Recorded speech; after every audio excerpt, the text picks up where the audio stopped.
Hello friends, welcome back to my channel trade with Renu. आज हम जानेंगे फंडामेंटल एनालिसिस के बारे में।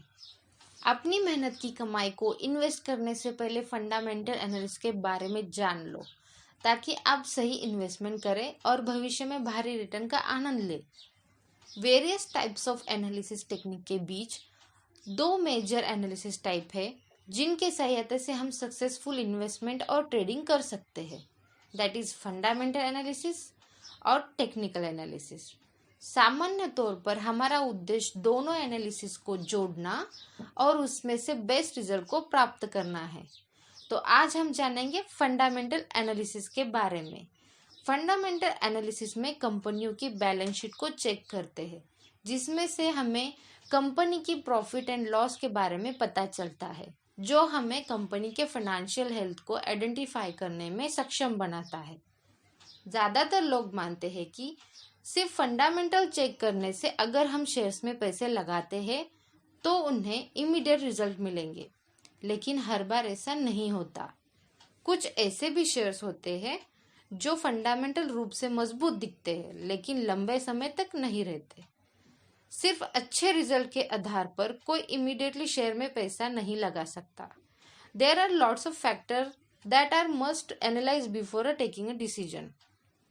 फंडामेंटल एनालिसिस मूल रूप से मिड टर्म और लॉन्ग टर्म के इन्वेस्टमेंट के लिए किया जाता है, जिसे डिलीवरी बेस्ड इन्वेस्टमेंट भी कहते हैं। फंडामेंटल एनालिसिस का मुख्य उद्देश्य उस कंपनी की स्टडी करना और उसे समझना है जिसमें आपको पैसे लगाने की योजना है। चलो अब देखते हैं कंपनी के फंडामेंटल्स को कैसे एनालाइज करें। बेसिकली आपको कम से कम यह पता लगाने में सक्षम होना चाहिए कि कंपनी ने पास्ट ईयर में कैसे परफॉर्मेंस दिया है, कंपनी का डेट स्टेटस कैसा है, करंट वैल्यूएशन कितनी है, फ्यूचर ग्रोथ प्रोस्पेक्ट, कंपनी की earning capacity etcetera. So based on these term आप कम से कम यह तय कर सके कि इस कंपनी में इन्वेस्ट करें या नहीं। चलो अब जानते हैं कंपनी के उन पैरामीटर्स को जो कंपनी के फंडामेंटल्स को एनालाइज करने में यूज होते हैं। फर्स्ट है अबाउट कंपनी। हमें कंपनी के बेसिक चीज़ें पता होनी चाहिए। कंपनी का प्रोडक्ट क्या है, करंट डिमांड कैसी है, और फ्यूचर में like in next 3 to 5 years demand कैसी होगी एक्सेट्रा। सेकेंड पैरामीटर है earning. This is very important parameter. Company की लास्ट 5 to 10 years अर्निंग पर गौर करें कि क्या कंपनी ने प्रॉफिट या लॉस को डिक्लेयर किया है। The bottom line is investor को जानना चाहिए कि कंपनी अब तक कितना पैसा कमा रही है और भविष्य में कितना बनाने जा रही है। अर्निंग स्टेटस जानने के लिए अर्निंग पर शेयर मतलब ईपीएस रेशो का यूज किया जाता है। ईपीएस इन्वेस्टिंग निर्णय में प्रमुख भूमिका निभाता है। EPS is calculated by taking the net earning of the company and dividing it by the outstanding share. For example, कोई XYZ कंपनी है, उसकी अर्निंग है 8,000 करोड़ और 800 शेयर्स आउटस्टैंडिंग है, तो उसका EPS हुआ 10। आपको हमेशा हाई EPS स्टॉक की तलाश करनी चाहिए।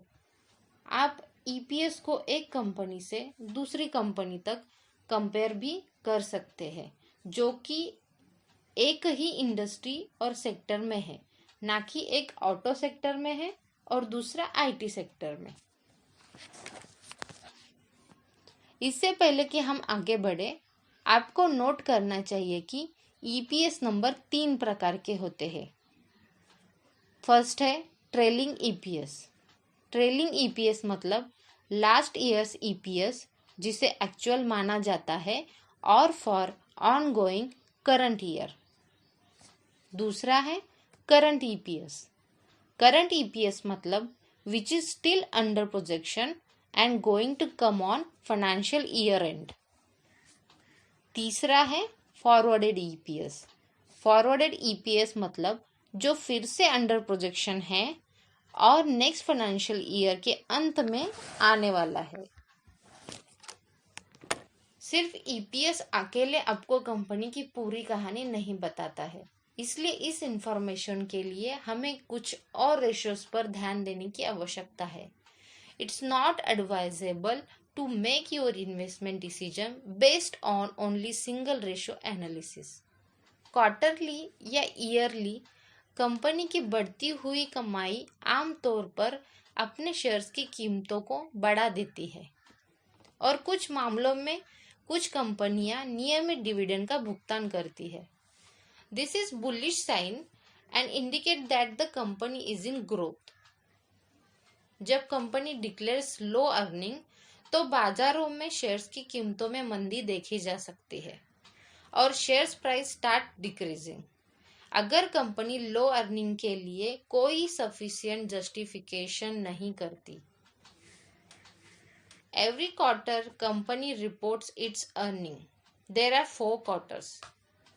Quarter 1, April to June, and earning will be declared in July. Quarter 2, July to September, and earning will be declared in October. Quarter 3, October to December, and earning will be declared in Jan.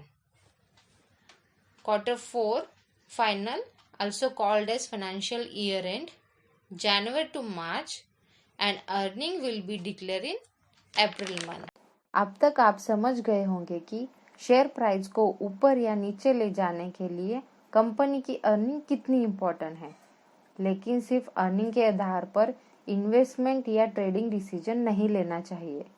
To make decision more risk free, you should look into more parameters, ताकि आपके investment का decision अधिक ठोस हो जाए और आपको भविष्य में एक्सेलेंट रिजल्ट मिले। अब देखते हैं next parameters to analyse fundamentals of company. Next is current valuation. This is another very important factor जो ज़्यादातर इन्वेस्टर्स इन्वेस्टमेंट करते समय भूल जाते हैं। Generally most of the investors higher valuation पर शेयर्स में इन्वेस्टमेंट करते हैं और जब शेयर्स की कीमतें कम होने लगती है देन दे कीप वरिंग। ऐसा नहीं होना चाहिए। इन्वेस्टमेंट करने से पहले शेयर्स की कीमतों की करंट वैल्यूएशन की जांच करनी चाहिए और शेयर्स की सही कीमत पर ही इन्वेस्ट करना चाहिए, not at over price. P ratio मतलब price to earning ratio use कर हम शेयर्स के करंट वैल्यूएशन को फाइंड आउट कर सकते हैं। P ratio is again one of the most important ratio जिस पर मोस्ट ऑफ ट्रेडर और इन्वेस्टर्स नजर रखते हैं। पी रेशो आपको बताता है कि शेयर्स की कीमत उसकी आगे की कमाई की तुलना में अधिक है या कम है। पीई रेशो कैलकुलेट करते कैसे है? PE ratio is equal to share price divided EPS, earning per share. Share price dividing it by the company's EPS. For example, कोई XYZ कंपनी है with a share price of ₹40 and EPS of 8, तो उसका PE ratio हुआ 5। यदि आप मानते हैं कि कंपनियों के पास लंबी अवधि की संभावनाएं और अच्छी ग्रोथ है तो किसी को हाई पीई वाले शेयर्स में इन्वेस्ट करने में संकोच नहीं करना चाहिए। और यदि आप वैल्यू स्टॉक की तलाश कर रहे हैं जो भविष्य में असली हीरे साबित होते हैं तो आप लो पीई शेयर्स के साथ जा सकते हैं, बशर्ते कि कंपनियों की अच्छी ग्रोथ और विस्तार की योजना है। Next parameter is future earning growth. भविष्य में कंपनी की क्या योजनाएं हैं, इसे एनालाइज करना बहुत ज़रूरी है।